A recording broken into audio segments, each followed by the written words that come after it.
It's a great, great speech. I'm sure you can keep it in your archives, and I'm sure you'll have a chance to refer to it from time to time.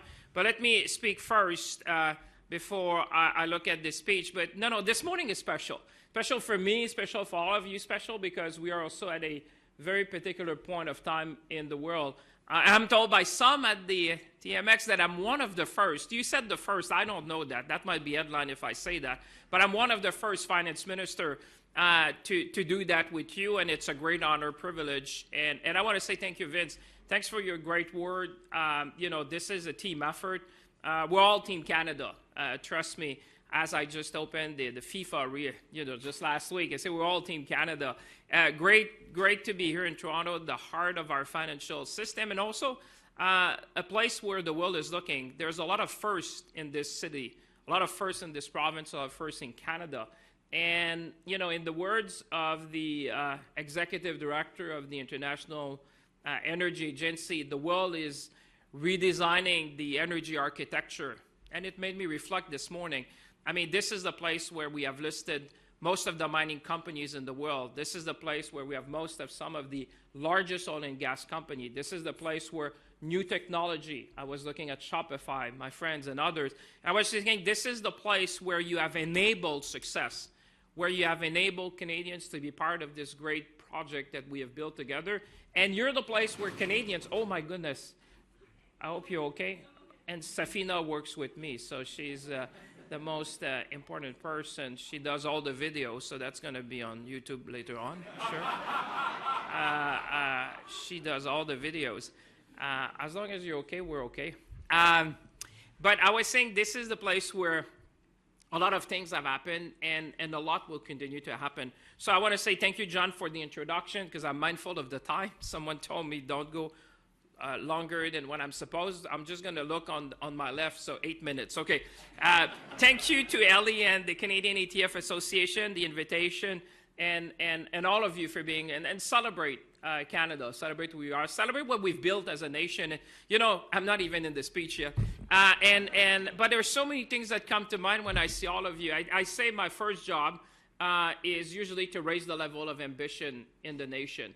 No nation can be more ambitious than its leaders. And I'm always trying to say, let's be more ambitious. Not everyone in the morning wakes up thinking about Canada, but our job collectively is to present what Canada is to the world today. And at a time where stability, predictability, the rule of law, possibility, and opportunity are what investors are looking. And I can tell you, coming from the last G7 meeting, which was the one before EVIA. Obviously, the leaders are meeting as we speak, but there was one of the finance ministers, central bank governors, just a few days ago. The words that come the most is trust. What you want today is trust, because what you want today is a trusted partner in energy security, in food security, in economic security. And I think today the combination of food security, energy security, economic security, and national security are coming together. And in a world where we're looking for trust, Canada comes to mind. It's not by accident that they want to see more of Canada in Europe. As you would imagine, the transatlantic voice that Canada brings to the table has never been more important. So that's why I'm very excited. And the Toronto Stock Exchange, alongside the investment community here, we have a lot to do to make sure that we provide the tools to our companies to seize these markets as we're going to diversify. Canada is one of the very few G7 countries. If you look at that, we're still a very big magnet for talent. And that's really has made Canada what it is today.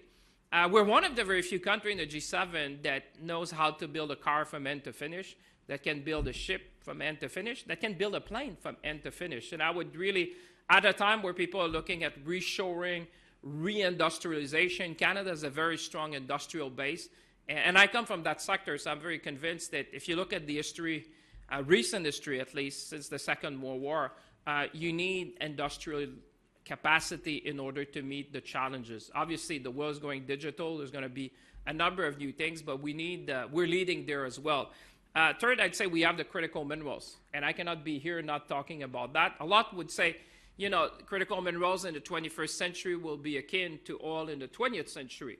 Those who have and have not, and obviously Canada is becoming a partner of choice to our partners and allies Asia, and obviously in Europe. Fourth is energy.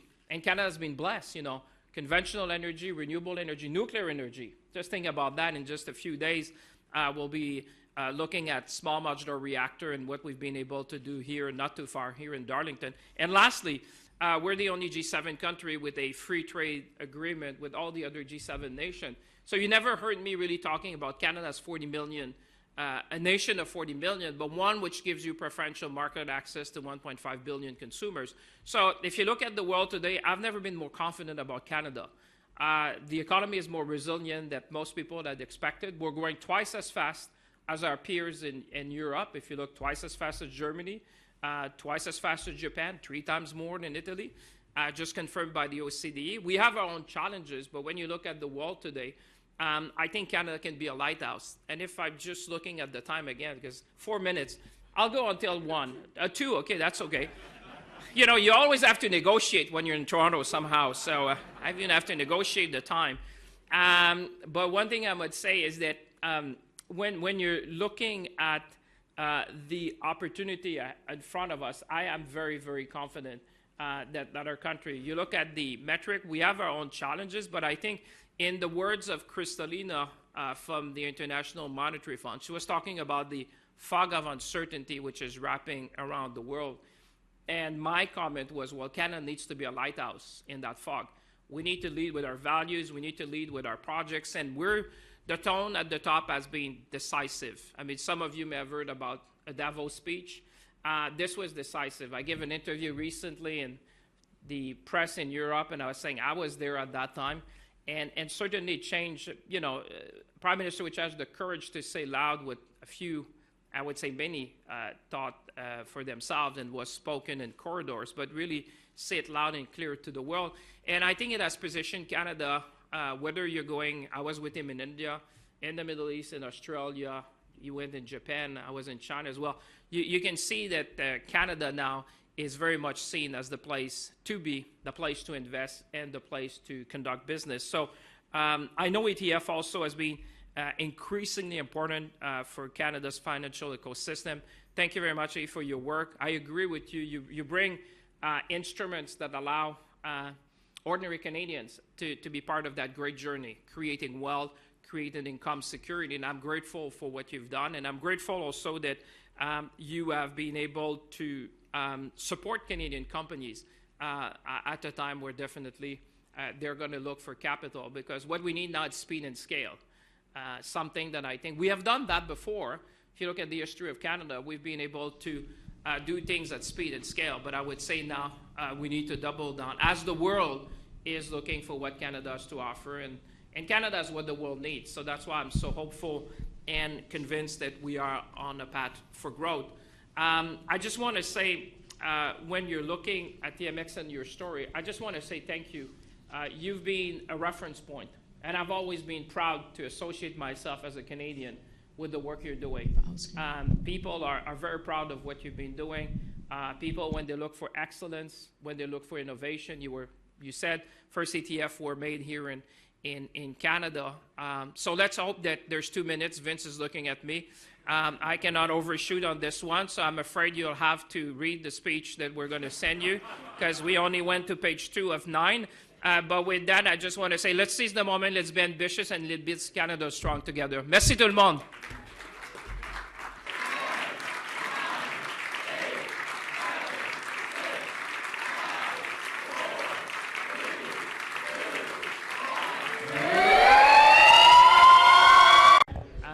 Whenever you're ready. Yeah, okay, just the pending deal between Iran and the U.S., how's that going to affect us? What are you looking for? What do you expect to happen? Yeah, let me just say a few words, and I'll come to that in a second. I just want to say very delighted to be here in Toronto. Opening the TSX this morning was a great moment. This is the heart of our financial sector in Canada. A lot of innovation, a lot of energy, as you could see in the room. A lot of first as well. This is the place where we finance our Canadian company, and we're going to need all the talent we have in this town.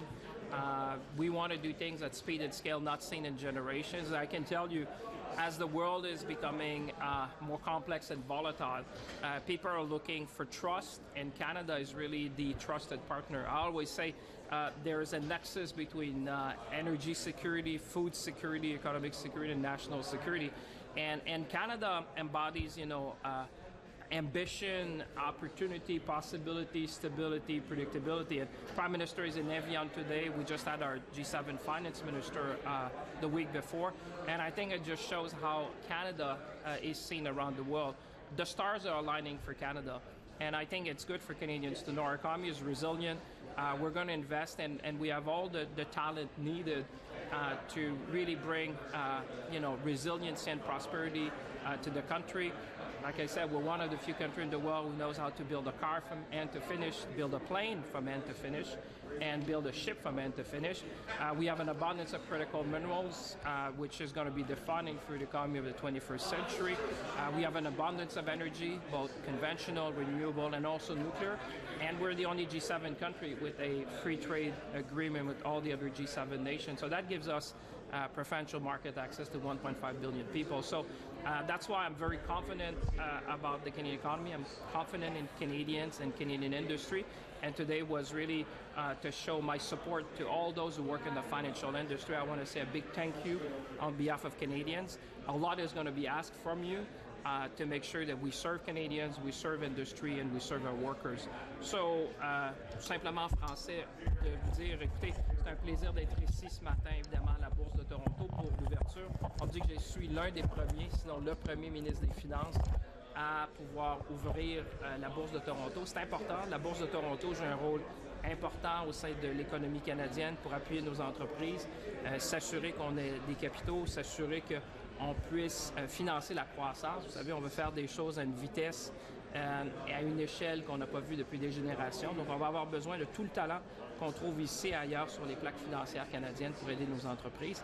So, on the question you had with respect to, listen, we've always been advocating for a ceasefire and the end of hostilities in Iran.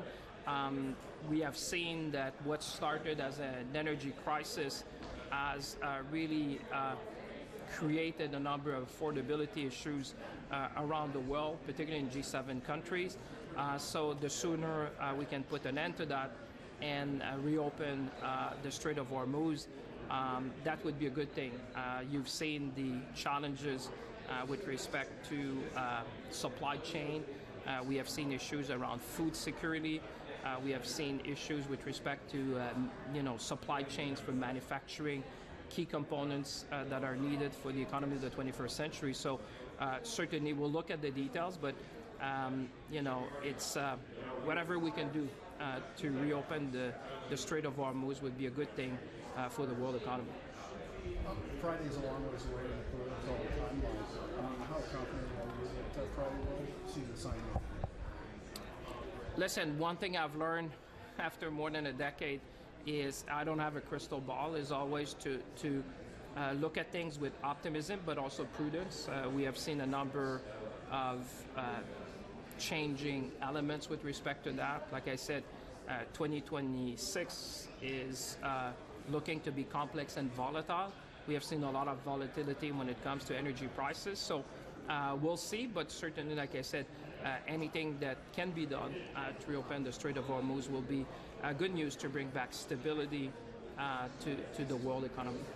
So with the deal being signed on Friday, how does this work for us in the Washington business? Well, I would say... Give me an update on the actual status. Sure.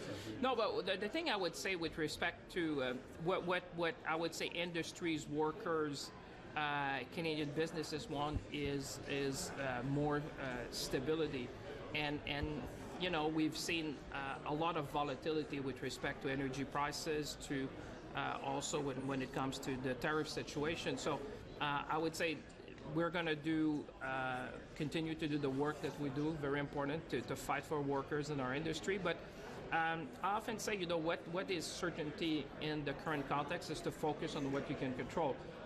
What we can control is to remove inter-provincial trade barrier, is to build a project of national interest, is to make sure that we are competitive, is to make sure that we support Canadians, worker and Canadian industry. So we're going to continue the important work we can do.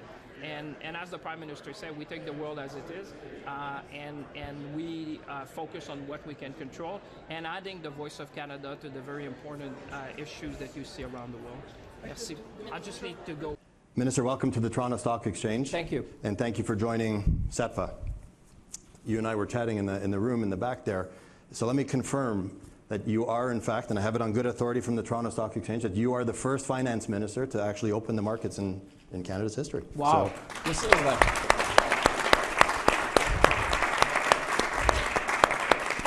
I don't know if I can be reinvited, but the way you start the day, I'm thinking about coming back. You know, John, I don't know if when is my next appointment, but I like it. Whenever you want it. This is great.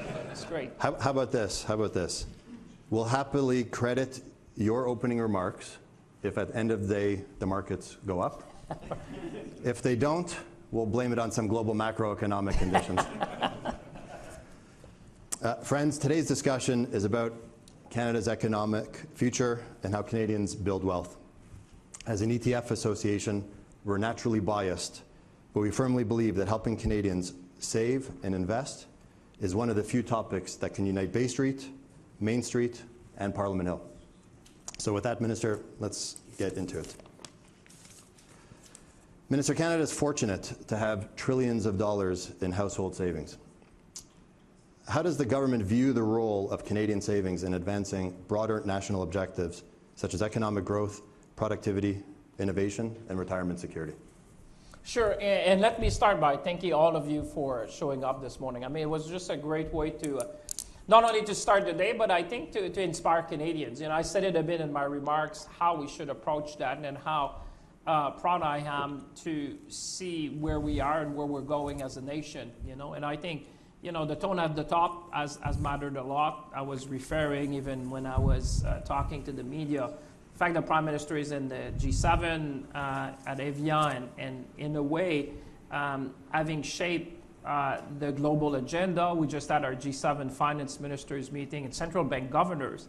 I'll just go macro and I'll come to that. But we live in an environment. When I was the chair of the G7 in 2025 Canada, the presidency, I was saying my role is to make sure that uncertainty does not become the new certainty. That was 2025.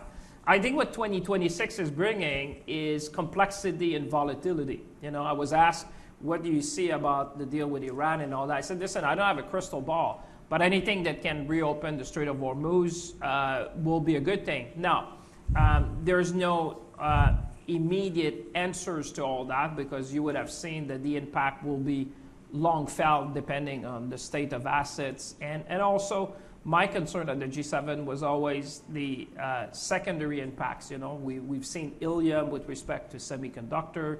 We've seen fertilizers and food security. So I just think we live in a world where, I said it briefly, but the nexus between food security, energy security, which is then translating to economic security, which becomes national security, is great. Now, when I look at us and where we are, and by the way, I get it from John, so at good authority, but we check on AI as well after, that the TMX is actually, in terms of the market cap of the companies listed, is larger than what you find on the London Stock Exchange. And I think it's a good reminder, and Paris actually, it's a good reminder where we are and where we can go together. And that's why when you say the savings of Canadians, the products we're putting, I would say, that's my feeling, but the experts are in the room, there's a strong desire for Canadians to be part of the journey. I think you're seeing things being built in this country like, I mean, sometimes you have to go back almost. I've always been inspired by CDL. Those of you who have read his book, you should. For me, this has been a moment. You know, after the war, we built a number of very large infrastructure. We built a large pool of assets, I would say, in this country. And for me, it's like you know, I often say that the speed, scope, and scale that we're living is unprecedented. It's geoeconomics, geopolitics, it's supply chain, but it's also AI, quantum, and cyber. So if you're in the street, there's a sense of loss of control because it's windy. And you're saying a lot of the things I was saying, that's happening in the Middle East is translating into affordability issues in the G7. In all our countries, price of rent, price of food, price of gas. But I think with what you're doing and allowing Canadians, retail investors to be part of building the country is great. And I think we're also doing better. When I landed in Australia with the Prime Minister recently, I did not go see the opera, but I went to Infrastructure Australia. People would say, this was like private time in my agenda. And as we landed, I know my team was very eager. I said, we're going to see Infrastructure Australia. He said, really? This is we just landed. I said, yeah, that's the first place I want to go. Because I remember, I spent 20 years of my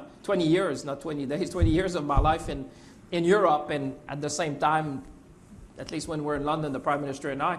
But I remember when I was in London that the list of projects that they had there was really a catalyst for investors to focus where they can invest and what kind of projects of national interest. So India has done something quite similar. Australia has done it well. And I want to learn from that because part of the challenge we had at some stage was what are the investable projects in the country? And I think now because of the major project office, because we say one project, one review, because we said we get it. If you look at the world today, and I said it a bit like Fatih Barrow, I was with him, and he said, just remember, sir, that the world, and that's someone who's been 20 years the executive director of the International Energy Agency, doesn't need a clip, doesn't need to be nice to me, doesn't need to go on an evening show to justify what he does. He just said, the world energy architecture, those are profound words. The world energy architecture is being redesigned.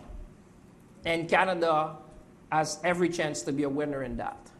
Because obviously, I always say geography doesn't change much, and people don't change that much either. So there was a great article recently in the FT you may have seen about the straits, 8, I think, in the world. And if you look at the energy map and what they were calling the straits, the choke points, you realize that if you are which is true in investment, but also in energy, diversification is everything. So he said the world is never going to look what you've seen in your youth. I'm 56 in my professional life. He said the next world architecture will be very different because no one wants to have the same issue with these choke points. I mean, obviously, there'll still be a lot of energy produced there, but people will diversify because they understand that, we will find a solution, and hopefully sooner rather than later. But, like I said, geography doesn't change. They won't be wider after. There might be other issues coming down the road. So in that sense, that's why I'm very confident, and that's why TSX is the place to be, because if you look what you're going to focus, in my view, in the next foreseeable future is all about energy. And Canada is seen as the partner of choice, both for our partners in Asia and in Europe. You may have seen the number of long-term purchase agreement with Germany for LNG on the West Coast. You may have seen Baie du Nord in Newfoundland and Labrador, 170,000 barrel. You may have seen Nova Scotia opening offshore. I mean, I think we're going to be a key player in energy security. And I think this is defining because, like I said, the translation between energy security and national security is immediate. And then you think about critical minerals in terms of exploration, extraction, but refining. You're talking about nuclear. More and more people are talking. So why I'm saying that is when I look at the macro opportunities, and when you sit at the G7 and G20, it's just in your face all the time, is that you realize that if you're sitting in other parts of the world, your tools in your toolbox are much less than what you have in Canada. When I look at our toolbox and you look at where the world is going and what matters to the world today, we are in a very strong position. And therefore, in my view, it provides opportunities for your investors to be part of that journey, to build these critical minerals assets that are going to be needed, to build, for example, this energy infrastructure that we'll need in this country, to build to be part of these projects that I think we've not seen as many projects as we have seen recently. You look at the major project office, wherever you are, you're north of 100 billion. And then people vote with their feet. Just look at Shell. When people say Shell globally, I just invested in Canada, was about 14 billion, their last investment. And obviously, because when you're, and I used to be a bit in that field, when you're in energy, you don't look at the next quarter. You're not even looking at the next 3 years. You have to think of what the world's going to look in 20 years from now, 30 years. And if you look at the world 20 years from now, you want trust, you want stability, predictability. And if you look at Canada, blessed by geography, next to the United States, no choke points, 3 oceans, massive amount of critical minerals and energy, a very stable political environment. You know, if you're an investor, and I was with, without naming him, with one of the largest investors in the Middle East. And it's funny because I've known him for a while, and he said, Francois, what about if it was your money? And he pulled a map of the world. He said, let's look at the countries together. And I won't tell you the whole discussion, but the point after that, you were coming with a very few countries where he said they would be comfortable, because if you look at the drivers, you have to look at mega trends. Well, now we talk about the other mega trend, obviously, is AI and physical AI and what we're going to do. But again, I think we have a leading start. Think about the Courier of the world. Think about the Xanadu of the world. You know, we were part of basically structuring what AI is today. So if you have the resources that are going to be key to fuel the economy, and you're also a key player in the digital economy, I think that the bets that we're making, and Canadians and you're making, I've never been more confident in firms like that. You may have seen Courier. I met Aidan when very few people knew Aidan Gomez, which is one. And now you look at where they are today, and you look at the journey. And if you listen to, you know, you look at the mega trends that you're looking, we have the fundamentals. That's why I'm very confident. When people say, how can you say, oh, I'm confident? Because if I look at the mega trends and I look at the resources we have, and the wealth we have, and again, when you know, I was reminded that we have, in terms of valuation or market cap of the company listed, we surpass London and Paris. Just think about where people will want to be in terms of listing in a world where trust is what matters the most and what people are looking for. So I am more confident than I've ever been. I'm sure there's more than one question on your paper, right? I'll try to be a bit briefer. I've got a few more. There might be more than yes. one. Thanks for that, Minister. You touched a little bit about strategic investment, economic sovereignty, so let me sort of pivot to that, if I could. Governments around the world are increasingly focused on economic sovereignty and strategic investments. What role do Canada's capital markets and investment industry play in helping Canada maintain a greater economic independence and resilience?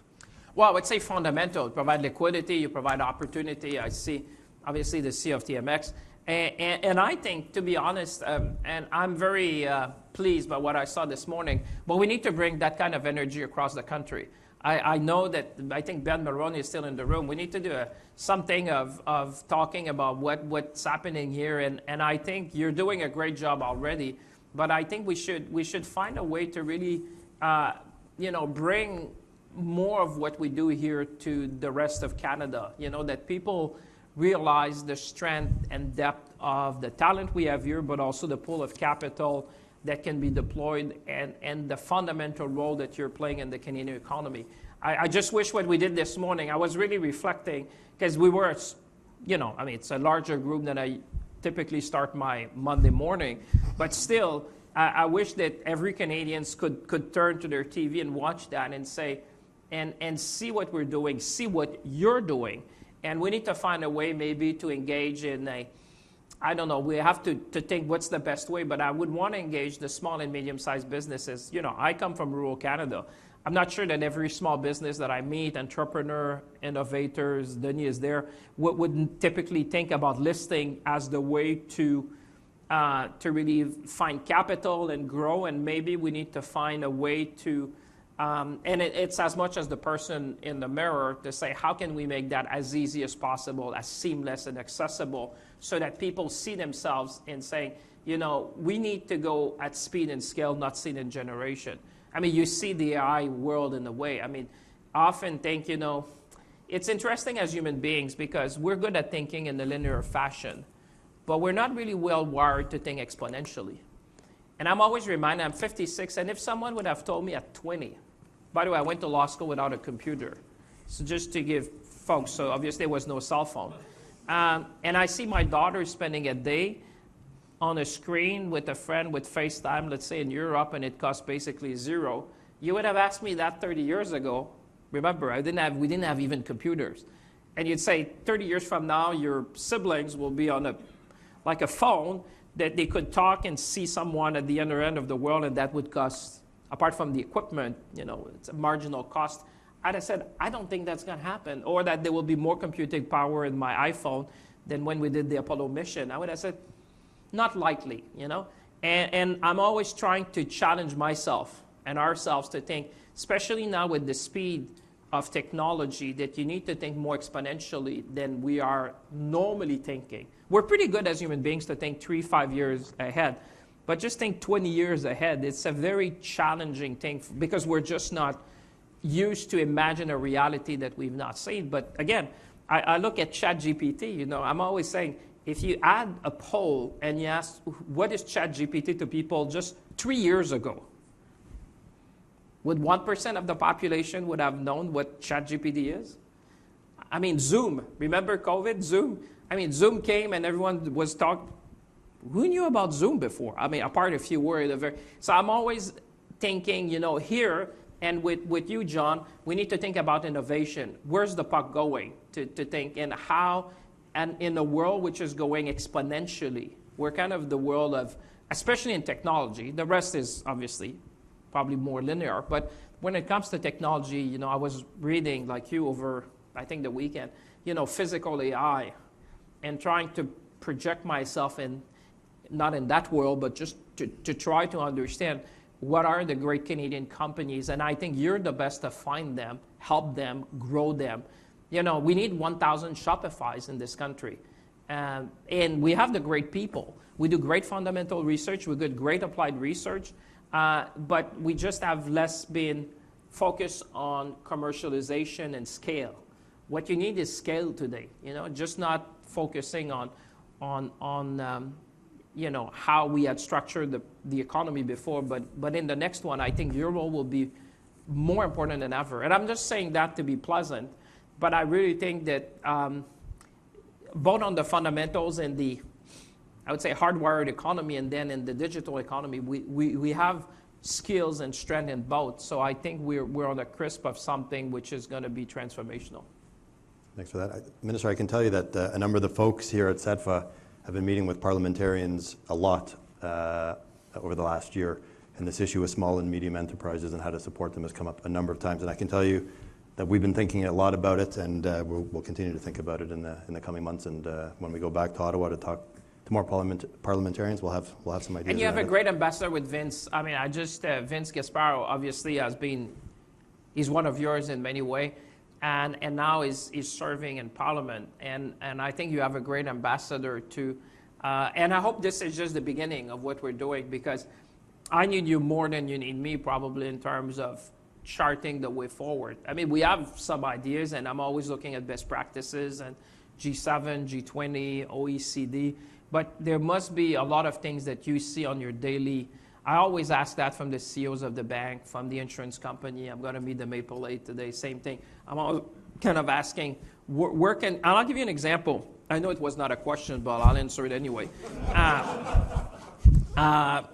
But I remember we were talking with the Canadian Council of Innovators, or Bill Canada, I think was. And, obviously people, your finance minister would come with programs that cost money. And sometimes I said, is there a way we can do better without spending? There must be ways that we can re-engineer our processes and operations. And, one project, one review. I was talking to Peter Bedefalvani here, my friend. Can we do joint due diligence? The more you try to streamline things. And one would say, oh, Minister, you need to look at SHRED. SHRED is at that time very difficult to navigate, takes too much time, too much uncertainty. And I went to them and I said, okay, you send me a one-pager. Within 24 hours, they send me a one-pager, which has then served as the blueprint of how we can re-engineer the SHRED credit. So for example, now you apply online. You get a pre-approval based on what you've sent within a matter of days, and then you can go. And so you have reduced the audit time, you have facilitated. This is the kind of things I hope you can come, and if I can find 10 of them, This is some, and you know what? I had an entrepreneur, and he said, Minister, this was better than if you gave us money, because you gave us predictability. In a process that we don't need. My CFO used to spend weeks. Now he spent, I don't know, I'm saying 40 minutes to fill the thing, which otherwise would have taken my CFO, which, you know, if you're a small business, has many other things to do to fill your form. And now we know what we're going to get. We know what's the parameter of what we're going to get, and it took like 40 minutes to say. That's the kind of thing that you meet people and say, and even and I'm looking at John, in the financial industry, what are the roadblocks? What are the things that others are doing differently? Automatic filing. I'll give you an example. When I asked CRA, I said, I've seen that in the Nordic country, believe it or not, in Sweden, the most admired public entity in Sweden is the tax administration. I was like, wow, I love the Swedes. And I said, how do you do that? They said, oh, we do automatic filing. Go back to say, I said, what about automatic filing? I mean, they do it. I mean, obviously, we're a federal state, slightly more complex. But, oh, they said, we have one. It's called a pilot. I said, why a pilot? Why? That's not the norm as opposed to the pilot. And we moved from like 5,000 to 5 million.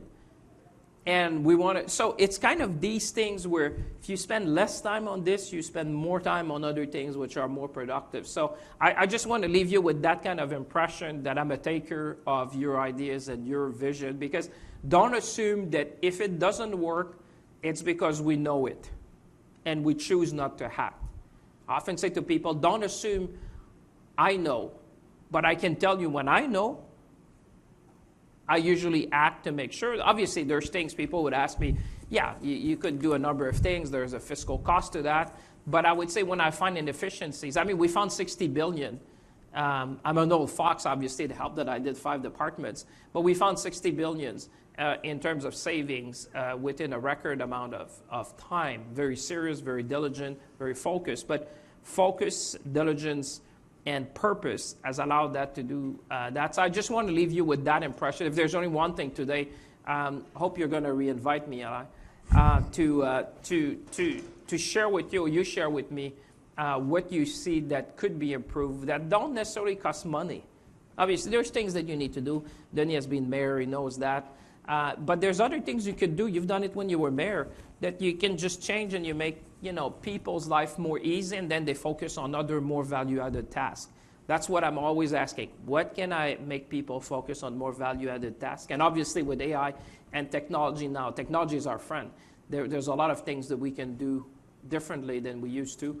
But don't assume if you see it's not working, it's because purposely we want to keep it this way. Sometimes it's just because the user interface is typically not with the Minister of Finance, and people would not necessarily come to me with these issues. But I think together, we can really create that. Thanks for that.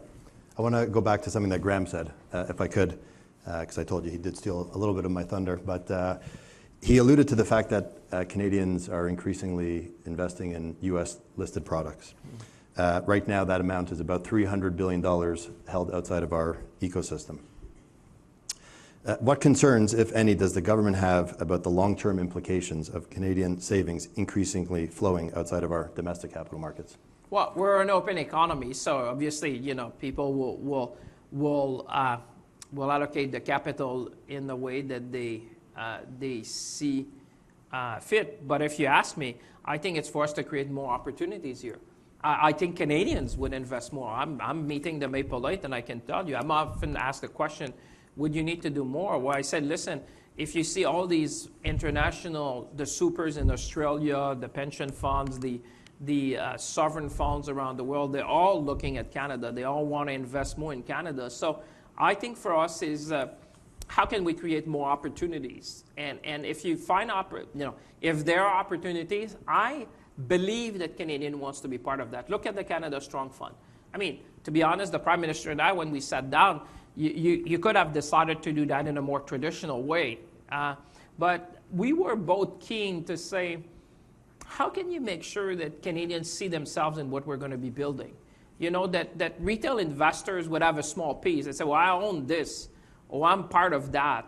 And it was interesting to me. You may have seen the international press the day we announced that. They say Canada is creating its own sovereign wealth fund, but in such a Canadian way that retail investor will be able to invest, which is the only one, at least that I know of in the world, or was reported at the time, which is just telling that if Canadians have an opportunity, for example, to be in these projects of national interest, and we created that window to crowd in other investment, I think that I think this is a good thing. I think Canadians want it. I mean, at least it's anecdotal, but the people that, and trust me, a few people stop me in the street and pretty much everywhere, people are kind of excited. They want to know more. They want to see what kind of investments, but they're kind of excited about that. And so I think we need to create, I mean, we have momentum in this country.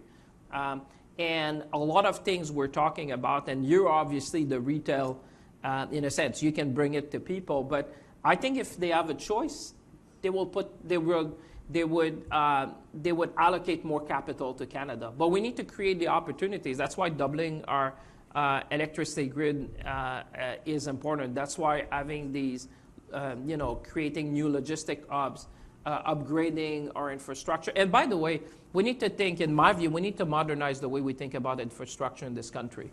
I'm always, obviously when you come from Australia, you look at the UK and others, historically, everything we built, and I say we as Canadians, and I'm looking at Denis because of his role as mayor before, but whether it's municipality, provinces, territory, or federal government, it's always been just the public, public money to build infrastructure, and you kind of have to modernize that. If we want to do more faster, is there a way for partners to come? And obviously there's great example here in Ontario, highways and other assets that we can look at to provide better services to Canadians, but at the same time allowing investors, for example, to be part of building that country. And I think we just need to modernize our thinking. We started in the budget. We've been very clear that we're going to be asking Airport for information to do our due diligence, to really better understand, to look at the value of the asset. Not everything is equal. Not everything makes sense. But you look at other countries, how they've modernized their thinking around assets, asset class and infrastructure, and who owns it and who participates in what. I think it's a very worthwhile discussion in this country that, it's not always the taxpayer who have to finance every public assets that we have. We need to keep, obviously, in mind that, you always need to protect the public interest. But other jurisdictions like ours have gone to that. And I would say they need to modernize our thinking. It's true at the municipal level as well. It's like everything we do today, it's interesting. You look at not everything, but to a very large extent what we do is always about the taxpayer financing infrastructure. Is there a different way to do that, especially with patient capital and long-term capital?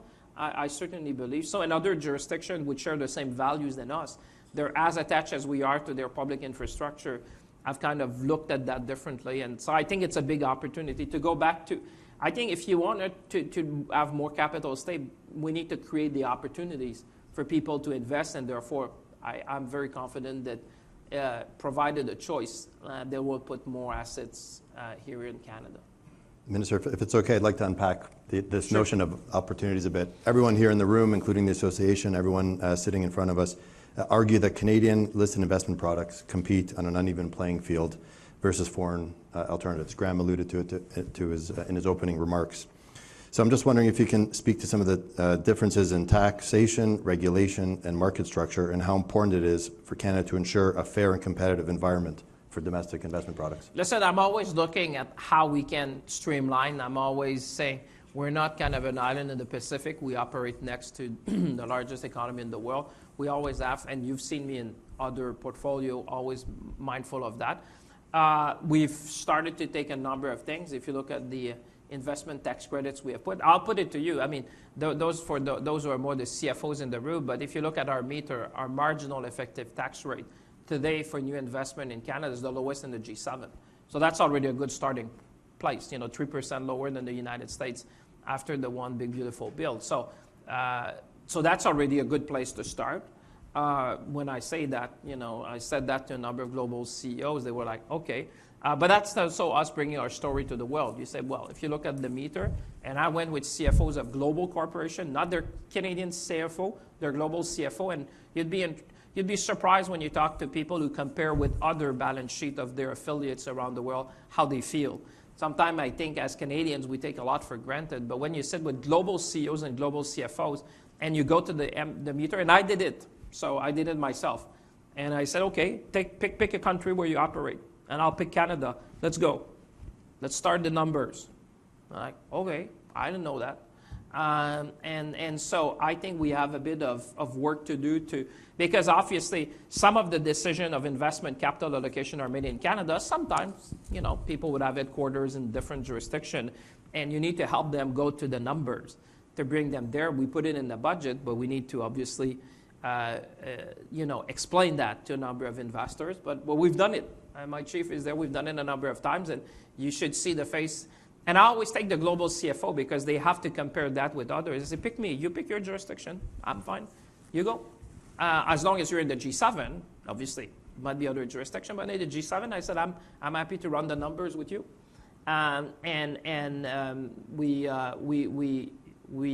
We have demonstrated. So that being said,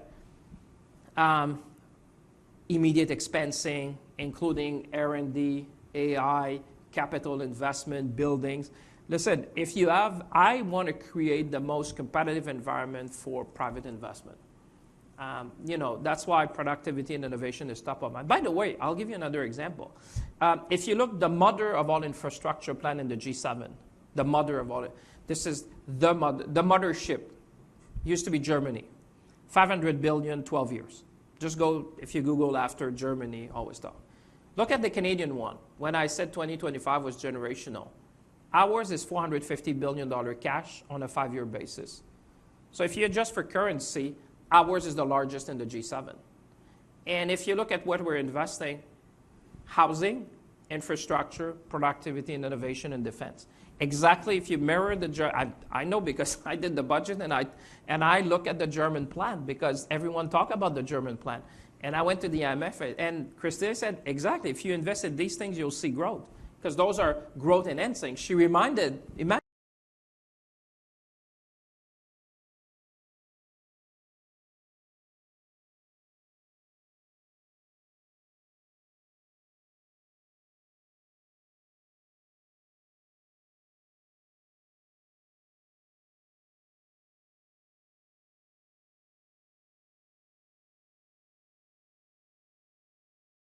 triple A credit rated, only 2, Canada and Germany. I remind that everywhere I go. I said, there's only Germany and us, by the way. There's no other G7 country which has a triple A credit rating. You look at our net debt to GDP, you look at the capitalization of our pension funds, and you look at the strength and what we have, and it draws a picture of where we can go and what we have in the toolbox. But that's why I would say, that being said, if you find things that we can adjust, that we can facilitate, that we can look at simplifying, making more easy, discrepancies in treatment, and as you know, fiscal policy change, you've seen from one administration to the other, we need to be nimble, but the nice thing about Canada is that we're small enough to be able to do these things because we know each other.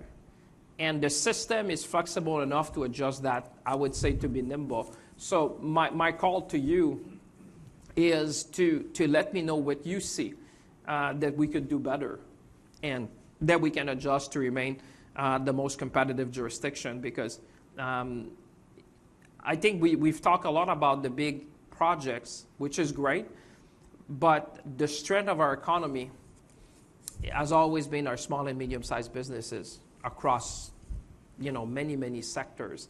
And I'm also encouraged because obviously we're always going to be exporting to the United States, proximity, largest economy, trading partner. But I'm also encouraged because I've seen, if you look at the numbers in the number of export to overseas market is picking up in a way we have not seen.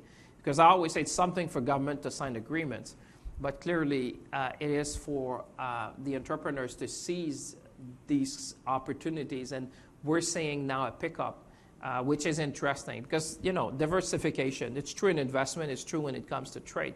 The more diversified we're going to be, the better. And I think when you start seeing these long-term purchase agreement on energy for now, but they'll be on critical minerals and others, it really gives me confidence when I say the world wants what Canada has to offer.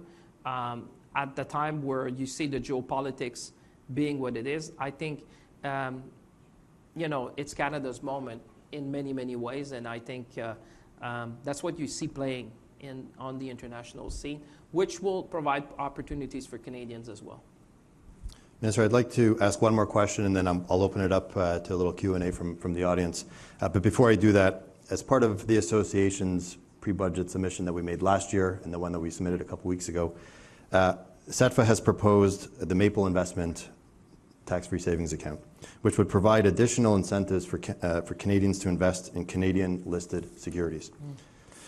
How can public policy better encourage long-term saving while ensuring those savings contribute to Canadian economic growth and job creation? Well, we have already a number of instruments. You know, I'm always open to reflect and to think and to consider. That's the starting, as you should be, because things are dynamic, things change, not because we have things that we cannot rethink. But I would say if I compare again to the G7, we have a number of products already. And I'm always concerned, but that's me, and I, you know, open to discussion, but I'm always concerned about the multiplicity of products as well in terms of the tax-free savings. You know, it just for the people in the street, there's a lot of different products already existing, and I'm always thinking if you add more, how does this translate in the street? That being said, there might be ways to rethink some of them. There might be ways to adjust some of them. There might be ways potentially to create others if we see that there is a rationale. But that's where I'm starting. You know, we already have a number of things, and sometimes we look at the numbers and the adoption rate of some of them is not equal for all of them. So there might be an issue about marketing and how they're presented. Are they still fit for purpose? That's what's in the back of my mind. You know, openness, but at the same time, always thinking, you know, just adding sometime might not be the best solution to everything. There might be tweaks that we can do to facilitate that. But the concept of having more Canadian investing in more Canadian securities, certainly, listen, if we did not believe in that, we would not have created the Canada Strong Fund, you know, if we didn't believe in that. So we fundamentally believe that you need to create vehicle opportunities, and it has to be accessible and flexible and easy for people.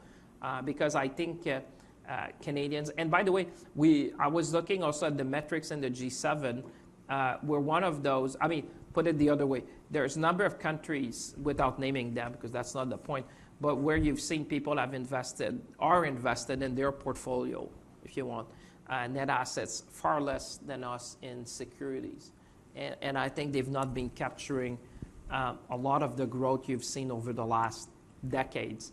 And I think it's a strength of the Canadian system. Some colleagues were saying we wish we would have been like Canada, where retail investors decided to invest more in the market than some other jurisdictions where they were basically, that's not where they put their savings, put it this way.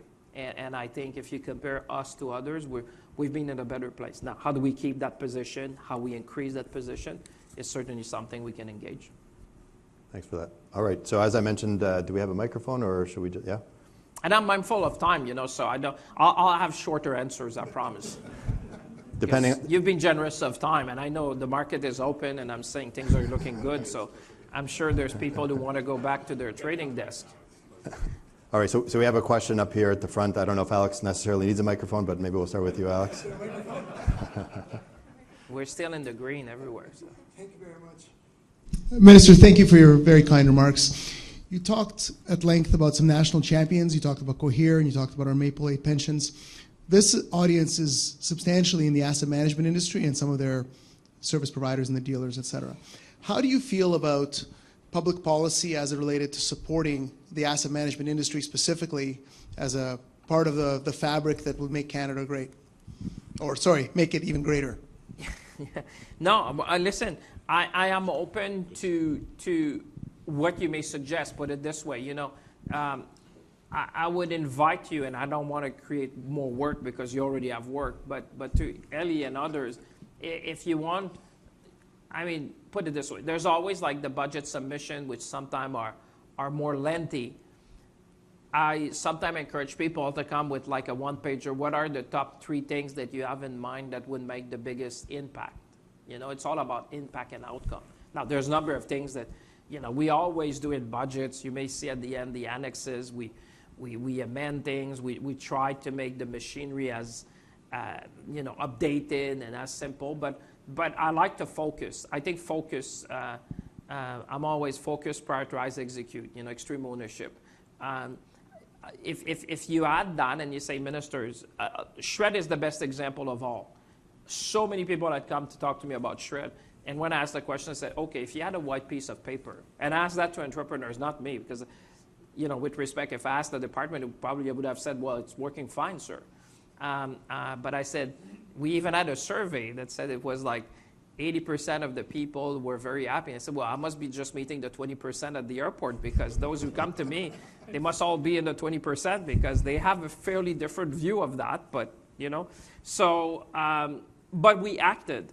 And it did not take like 6 months. We didn't create a royal commission, a committee of experts, a consultation process paper. No, I just say, send me a one-pager. And I honestly, we're Chatham House with 3 cameras rolling. I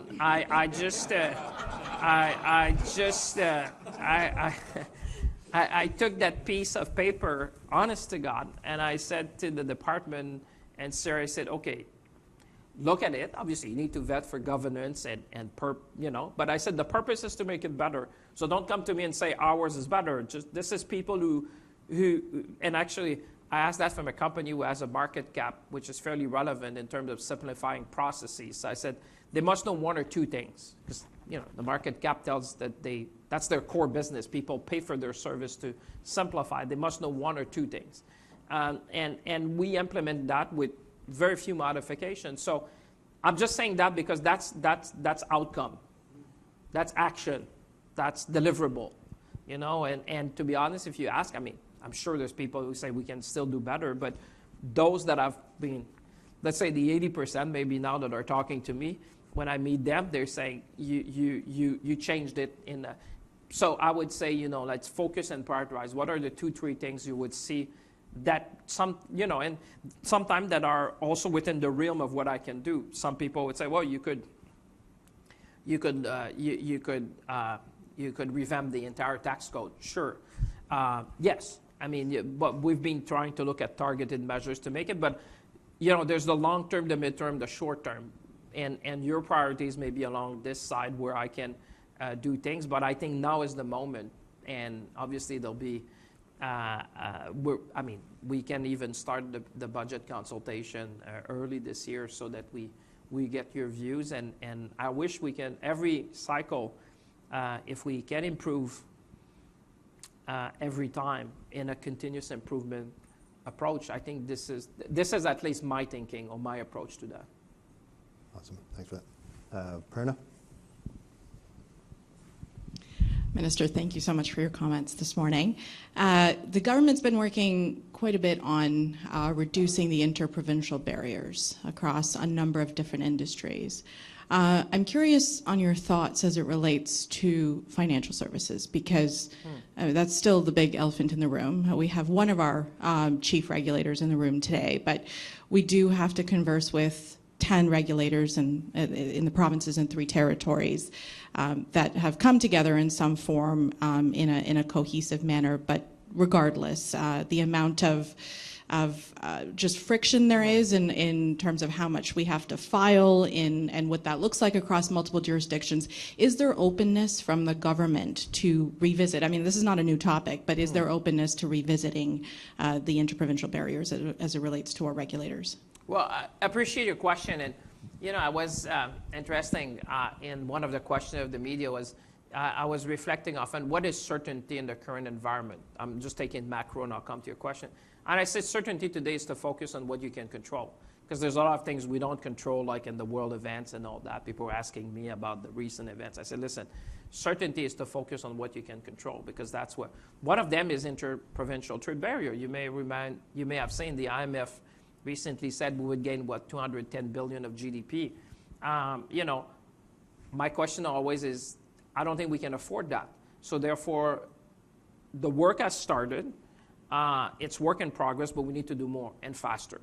And I'm always, trust me, at every federal, provincial, territorial meeting, I always bring that to the table. Because from a federal perspective, we've removed all the barriers.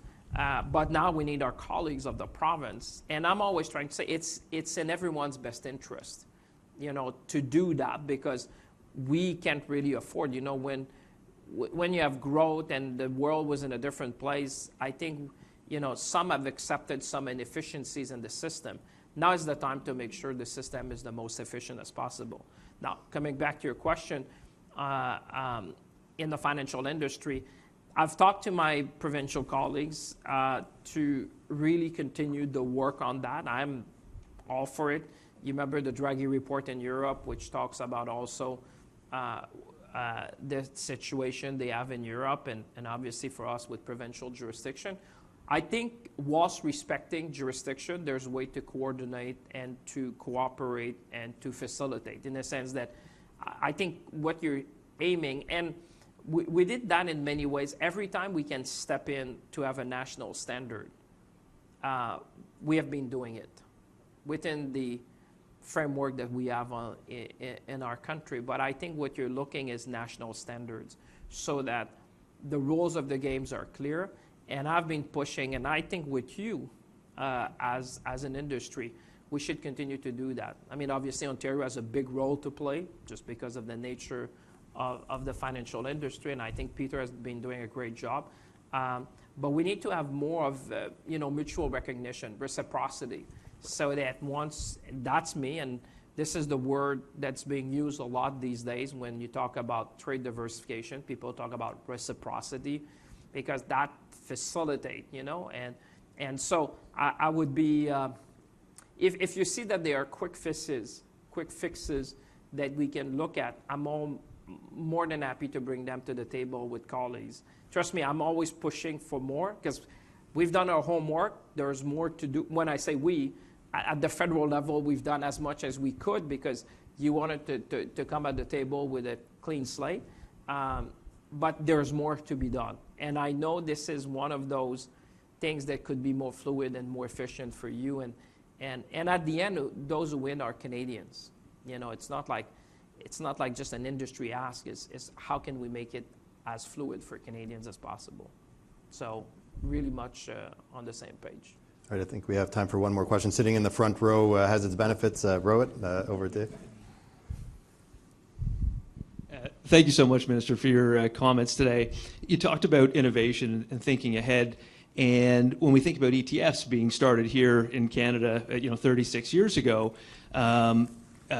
it's one of those, some of those things when you think ahead are kind of unintended consequences. And I think one of the unintended consequences is the access that Canadians have to different jurisdictions. Meaning, when it was a mutual fund only industry, Canadians can only buy Canadian mutual funds. When it comes to ETFs, we're now seeing, as Eli, just double clicking on something that Eli said, we're seeing 30 cents of every dollar that Canadians are investing in ETFs going to U.S. listed products.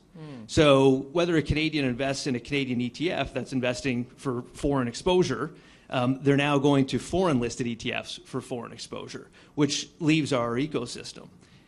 There are some areas in terms of leveling the playing field. And I guess from a government standpoint and a policy standpoint, is that something you're open to in terms of leveling the playing field to keep those assets domiciled in the Canadian marketplace? Listen, always an openness to level the playing field. I've done it, you may remember, when we adjusted our industrial policy during a previous administration, because again, I go back to my example. You can't be next to the largest economy in the world and not be mindful of what's going on south of our border, because we're just not like an island in the Pacific with our own separate economy. We're decisions that are taken there that influence competitiveness needs to be taken into account. And that's why, you know, you look at the meter again, we look at what they were doing. When you look at the investment tax credits, we look at, you know, expensing a building. I mean, we are always, you know, within the realm of what we can, because, you know, as you know, fiscal policy, there's often a cost associated. There's things we can do. There's things that we don't want to do. There's things that we should not be doing. But in terms, to your point, of trying to maintain a level playing field with, definitely, and that's why I would say, because I think we're concluding, but I would say, come back to me with, you know, this kind of one-pager. I think the stars are aligning for Canada, and I want to make sure that as the stars are aligning for Canada, that we, you know, I don't want to say the back office, but the system, the processes, would facilitate the decisions to have more investments in Canada. You see what I mean? Like, if the stars are aligning, you want to make sure that everything else leads to the conclusion that we started to say, how can we have more Canadian investors invested in Canadian equities and Canadian products? So if we see the opportunity, we fix the things to make it easy, accessible, fluid, then we'll come to where we started, which is how we facilitate that. And I think we have a unique opportunity because the smart people are in the room, those who know are in the room, and those who are in front have a willingness to work with you to make it so. So I think the message is really, it's incumbent upon us, and we should probably look back next year when we're doing that. Have we made progress? Because you tend to improve what you measure. And we should be sitting back next year together and say, with Vince and others, to say, where were we and what have we done since then to bring us closer to what we are. But I would say, again, thank you for a great morning. Thank you for your time. I'm very mindful that you have a lot of other things to do, particularly on a Monday morning, and it's still green. Greenish. Well, as I said at the beginning, yeah, it's because, right. it's because you open the markets. But, you know, but no, it's green. That's green. And I want to say thank you for what you do and also believing in Canada. So let's seize the moment. Let's be ambitious. Merci tout le monde.